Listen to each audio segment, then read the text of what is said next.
The night my oldest son lost his battle with brain cancer, I thought my life was over. My parents had turned their backs on me. My ex-wife mocked me when I begged for help. And I was left to carry everything on my shoulders until I broke. I came dangerously close to ending it all, but I didn't. I made a choice to keep living for my younger sons. I thought the hardest part of my story was behind me until 1 week later, I heard a knock at the door that would change everything I thought I knew about family, love, and survival. My name is James Carter.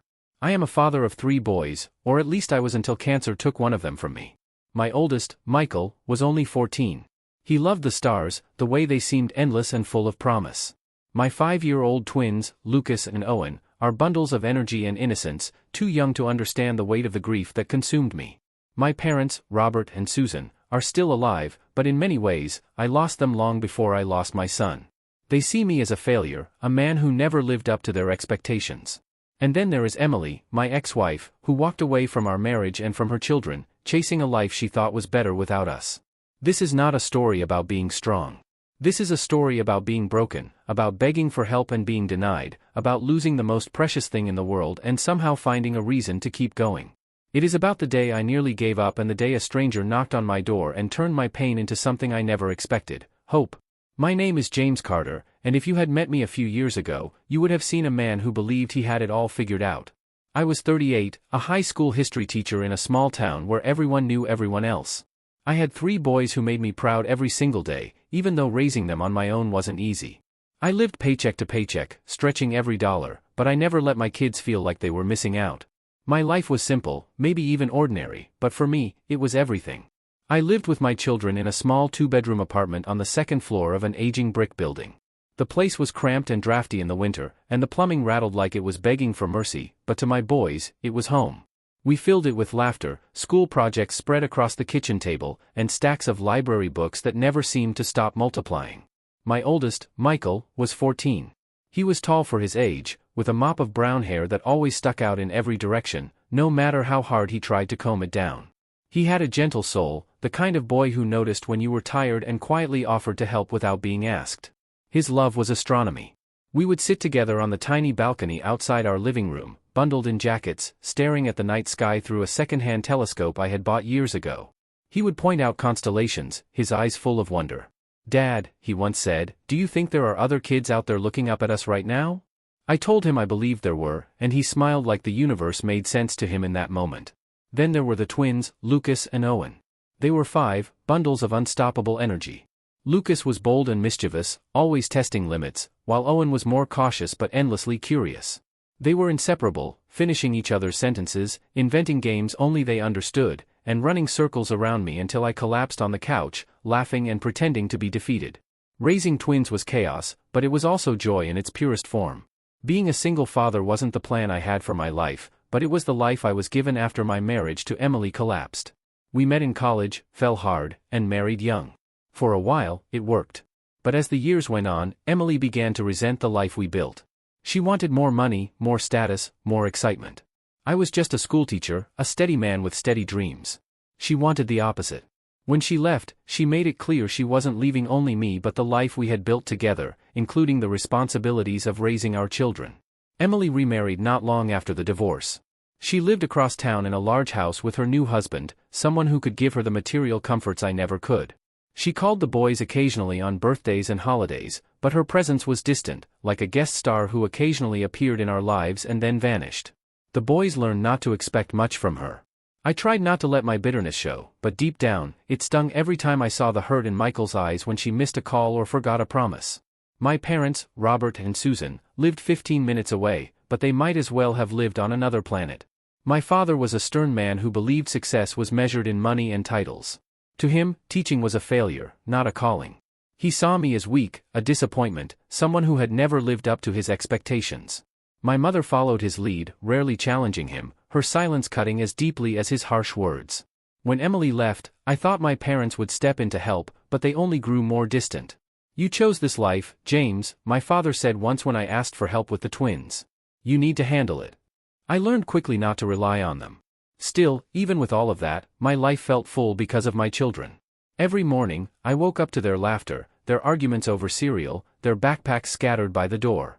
My days were long, filled with teaching teenagers about history, then rushing home to make dinner, check homework, and tuck the twins into bed while Michael and I shared quiet moments on the balcony.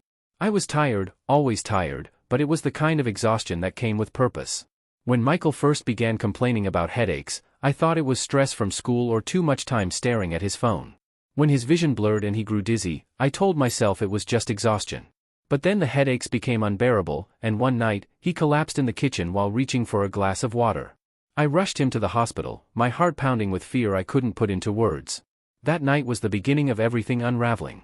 The doctors ran tests, their faces carefully neutral as they spoke in calm, measured tones. Then they told me what no parent ever wants to hear: a tumor, brain cancer. Words that shattered the fragile world I had built for my family. I remember gripping the edge of the hospital bed, my mind refusing to accept what they were saying, my eyes fixed on Michael's pale face. He was only 14. He still had dreams of standing at the edge of the Grand Canyon, of building rockets, of growing up. My boy, who loved the stars, was now fighting a disease that threatened to extinguish his light. That was the moment everything changed. My classroom lessons, my struggles with Emily, my father's disapproval, all of it became meaningless compared to the fight ahead. I knew then that my life would never be the same. The weeks after Michael's diagnosis felt like stepping into a nightmare that refused to end. The hospital became a second home, its sterile smell and constant beeping monitors etched into my senses. The doctors explained treatment plans with charts and pamphlets, their words a blur as I tried to hold myself together for my son. Surgery, chemotherapy, radiation, none of it was guaranteed. All I could see was Michael lying in that bed, his once bright eyes dulled by exhaustion. And all I could think was, how do I keep my family together while the world falls apart? The problem was not only the cancer, it was life itself. I was a single father with a full-time job and 3 children, one of them critically ill. The twins, Lucas and Owen, were only 5. They needed constant supervision, meals, baths, bedtime stories, and comfort. I could not leave them alone, but I also could not abandon Michael at the hospital. Every day, I woke up torn in two, desperate to be everywhere at once, knowing I was failing in both places. At first, I tried to manage on my own. I brought coloring books and toys to the hospital so the twins could stay with me while I sat by Michael's side. They would play on the floor of the waiting room, their laughter cutting painfully against the sound of doctors' footsteps and crying families. The nurses were kind, offering snacks or keeping an eye on the boys when I had to speak with doctors, but I knew it was unsustainable. The twins deserved stability, not endless hours in hospital corridors. So, I did the only thing I thought I could do: I called my parents. I dialed their number late one night, my hands shaking, my voice raw from days without sleep. "Mom, Dad," I said, trying to steady my voice. "I need help. Michael's treatments are starting tomorrow, and I can't bring Lucas and Owen with me every time. Can you please watch them? Just for a few hours, a couple of days a week." There was a pause on the other end. My mother's voice came first, quiet and uncertain. "James, we're too old for that kind of responsibility. You know how your father feels." Then my father took the phone, his voice sharp and cold. "James, you made your choices. You decided to be a teacher. You decided to marry that woman. And you decided to keep those kids. It's not our job to fix your life." "Dad," I pleaded, the words tumbling out faster than I could control. "This isn't about me. It's about Michael. He's dying, and I need to be with him. I can't do this alone." "You've been coddled long enough," he snapped. "You figure it out." Then the line went dead. I stared at the phone in my hand, the silence pressing down like a weight. I felt abandoned in a way I had never felt before. My parents were only 15 minutes away, yet they had just turned their backs on their grandchildren.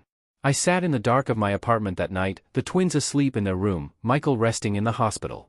I thought of every moment my parents had criticized me, every time they had withheld their approval.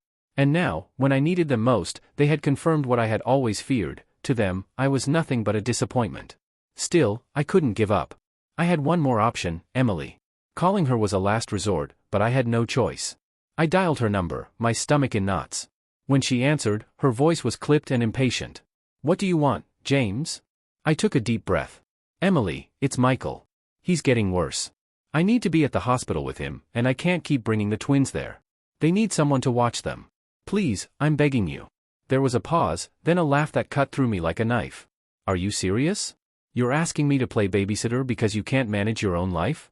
You're just a broke teacher, James. You figure it out."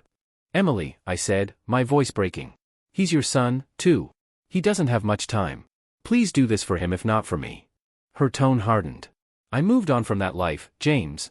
You need to do the same. Then she hung up. I sat there, the phone pressed against my ear, unable to move.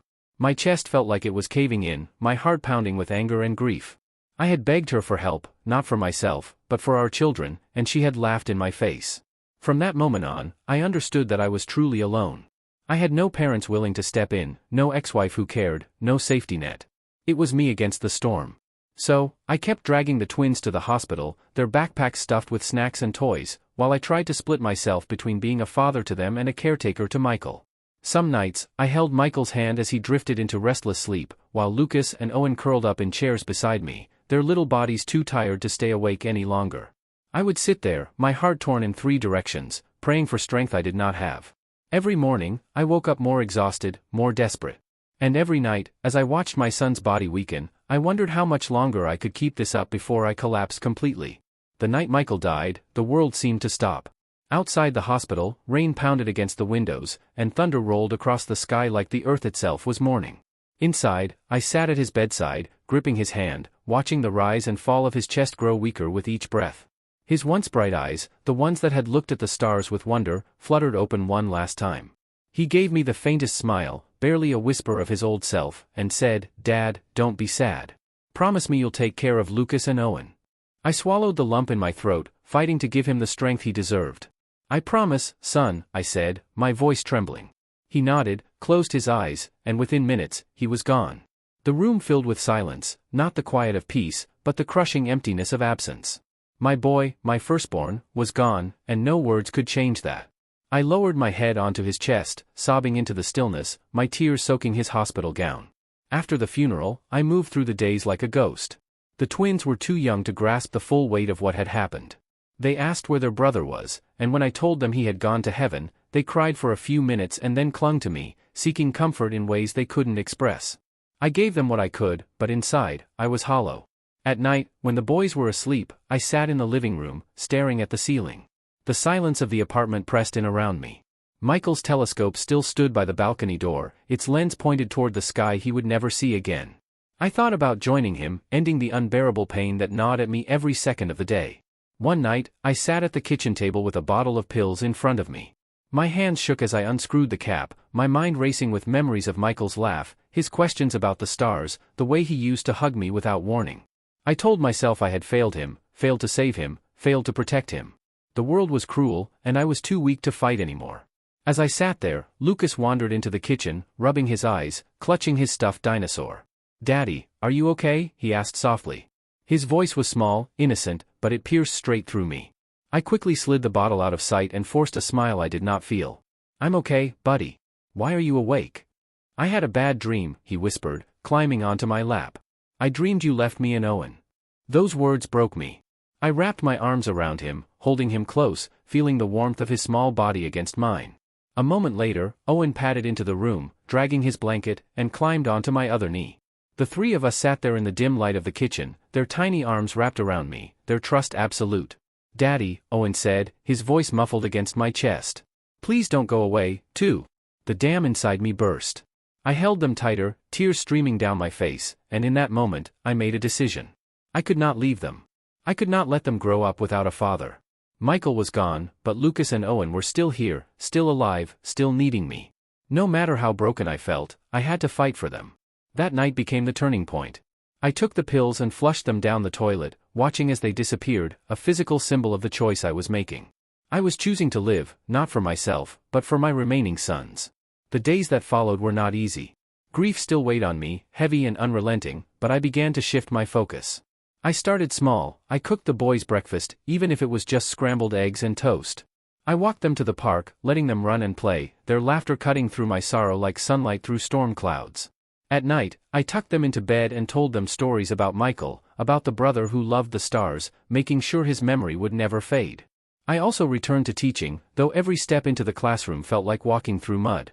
My students noticed the change in me, the exhaustion in my face, but I tried to stay steady. Teaching gave me structure, something to hold on to when everything else felt uncertain. I began to rebuild myself piece by piece, not because I was strong, but because I had no other choice.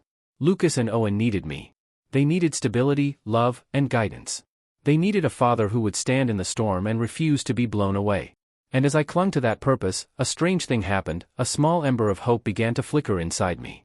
It was fragile, barely noticeable, but it was there. I could not bring Michael back, but I could honor him by living, by keeping the promise I made at his bedside. 1 week later, when I was just beginning to find my footing, there came a knock at the door. It was late in the evening. The twins were playing with blocks in the living room, their laughter filling the apartment. I stood, hesitant, wondering who could possibly be visiting us. When I opened the door, I had no idea that the man standing on the other side would change everything again. The knock came softly at first, then firmer, as though the person on the other side wasn't sure if they should be there. I hesitated. Visitors were rare. Emily hadn't spoken to me since the day she laughed in my face. My parents had vanished from my life, their absence a wound that no longer surprised me. I wondered if it was a neighbor, maybe someone complaining about the noise of the twins' laughter carrying through the thin walls. When I opened the door, the man standing there was a stranger. He looked to be in his late 40s, tall, with streaks of gray in his hair and kind eyes that seemed unsettled as they met mine. He held a leather folder in one hand, his knuckles white from gripping it too tightly. "Are you James Carter?" he asked, his voice steady but tinged with nerves. "Yes," I replied cautiously. "Can I help you?" He shifted his weight, took a breath, and said, "My name is David Wilson. I believe I'm your brother." The words hit me like a physical blow. For a moment, I just stared at him, waiting for the punchline, for some explanation that made sense. My father had never once mentioned another child. My mother had never hinted at such a thing. The idea seemed impossible, absurd, and yet the man before me radiated sincerity. "My brother," I repeated, my voice sharp. David nodded. "I know this is a shock. I didn't know about you either, not until a few years ago. Our father, Robert, had an affair when he was younger. My mother raised me on her own. I grew up knowing nothing about him, nothing about you.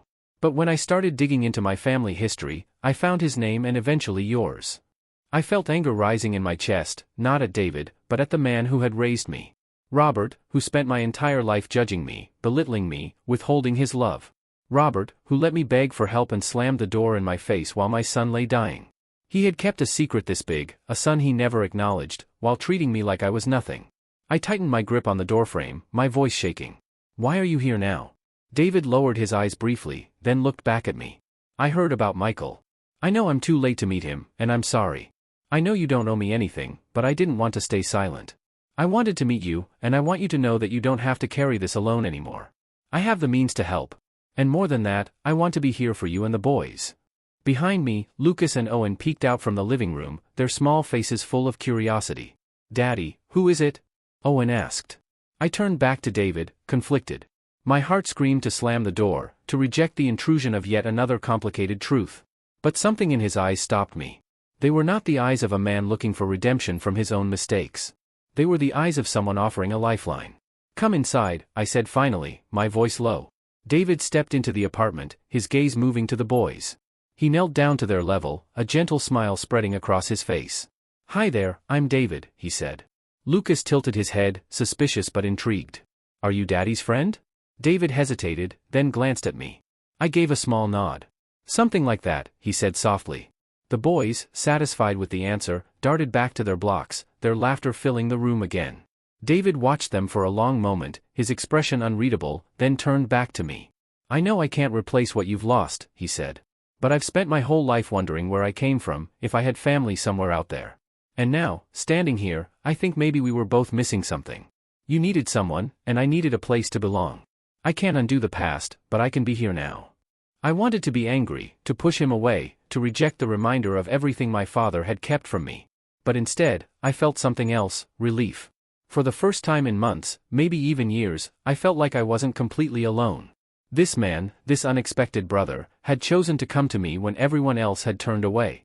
The weight of grief, betrayal, and loneliness pressed against my chest, but for once, it didn't crush me. Instead, it loosened just enough for me to breathe. I gestured toward the couch. "Sit down. We have a lot to talk about." As we sat together in that small apartment, the twins building towers at our feet, I realized that the knock at the door was not just an interruption. It was the beginning of something new. David's presence didn't erase the pain of losing Michael or the betrayal of my parents and ex-wife. But it did bring a possibility I hadn't felt in a long time: hope. That night, after David left with a promise to return, I stood on the balcony and looked through Michael's telescope. The stars stretched endlessly above me, the same ones he had loved so much. For the first time since his death, I whispered into the night, "We're going to be okay, son." David returned the next day, true to his word. He did not come empty-handed. He arrived with groceries, children's books, and even a box of Legos for the twins. He greeted them by name, already remembering who was Lucas and who was Owen. They rushed to him with the unfiltered openness only children can give, dragging him to the floor to build castles and towers. I watched from the kitchen, unsure of what to make of it. Part of me still bristled at the idea of letting someone connected to my father into my home. My anger at Robert had not faded, and I doubted it ever would. But as I saw David laughing with my sons, his eyes full of genuine joy, I realized that whatever sins my father had committed, David was not responsible for them. He was here, not because he had to be, but because he wanted to be. Over the following weeks, David became a fixture in our lives. He came by after work, helped with dinner, and offered to watch the twins when I needed a break. He even went with me to the cemetery, standing silently beside me as I laid fresh flowers on Michael's grave. He did not offer empty platitudes or try to tell me the pain would pass. He simply stood there, sharing the weight without trying to lighten it, and somehow that meant more than any words could have. The twins adored him. They began to call him Uncle David, a title he accepted with tears in his eyes. He read to them at night, carried them on his shoulders at the park, and sat with them through their endless questions about life and death. When Lucas asked if Michael could see them from heaven, David knelt down and said, "I believe he can, and I believe he's proud of all of you." I had spent so long feeling abandoned that the sudden presence of support felt almost foreign. I struggled with it at first, still convinced that if I leaned on someone else, they would eventually walk away like everyone before. But David didn't walk away. He showed up again and again until, slowly, I began to believe that maybe he wasn't going anywhere. It wasn't just David's presence that changed me. It was what his presence reminded me of. For years, I had measured my worth against the cold approval of my father and the scorn of my ex-wife. I had allowed their rejection to define me. But as I watched my sons giggle with their uncle, as I saw David invest in a family he had only just discovered, I realized I had been measuring myself against the wrong standards. Family is not about who shares your blood. It is about who chooses to stand beside you when everything falls apart. My parents had refused to be there. Emily had mocked me in my darkest hour. But David, a man who had no obligation to me, had chosen to step into the chaos and stay. The change did not happen overnight. Grief still hit me in waves, unexpected and crushing. There were nights when I still sat by the telescope and cried until I had no tears left. There were mornings when I woke up wishing it had all been a dream. But little by little, I found strength in keeping the promise I had made to Michael. I poured myself into raising Lucas and Owen, teaching them kindness, resilience, and love. And with David's help, I began to believe that maybe, just maybe, we would be okay. One evening, as the sun set and the sky turned shades of orange and purple, the four of us sat on the balcony. The twins took turns peering through the telescope, squealing with excitement when they found the moon. David leaned back in his chair, smiling as he listened to them argue about whose turn it was. I sat quietly, watching them, and for the first time in a long time, I felt a sense of peace. I thought about Michael and how much he would have loved this moment. I thought about the night he asked me to take care of his brothers. And I felt his presence in the laughter that filled the air. I whispered silently, "I kept my promise, son." Turning to David, I said, "Thank you for being here. You don't know what this means to us." He looked at me, his eyes steady. "No, James, you don't know what this means to me. I spent my whole life searching for family, and I never thought I'd find it like this. You saved me, too." In that moment, I understood something I had not been able to see before. Loss had broken me. Betrayal had scarred me. But love had found its way back into my life in a form I never expected. I had learned that sometimes the people who hurt us are not the ones who define us. It is the people who choose us, who show up, who love us without condition, who become our true family. That night, after the twins fell asleep and the apartment was quiet, I stood on the balcony once more. The stars stretched endlessly above, and for the first time since Michael's death, I felt not just grief, but gratitude. I had lost my son, but I had not lost my purpose. I had found a brother I never knew I had, and together we were building a future that honored Michael's memory. This is what I carry with me now. No matter how dark life becomes, there can always be light waiting where you least expect it. Sometimes it comes in the form of a knock on the door, a stranger who turns out to be family, and a reminder that even in the deepest sorrow, love can still find you. That is my story. I lost my son. I was abandoned by the people I thought I could count on, and I nearly gave up. But I chose to live for my boys. And when I opened that door, I discovered that sometimes family is not who you expect, but who chooses to stand beside you when you need them most. If this story touched you, please give it a like so more people can see it. Share it with someone who needs to hear that even in the darkest moments, hope can still find its way in. Leave a comment below and tell me your thoughts. I read every single one, and your words matter more than you know. And if you want more powerful stories like this one, make sure to subscribe to the channel and turn on the notifications. Thank you for listening. Thank you for being here. And remember, you are never truly alone.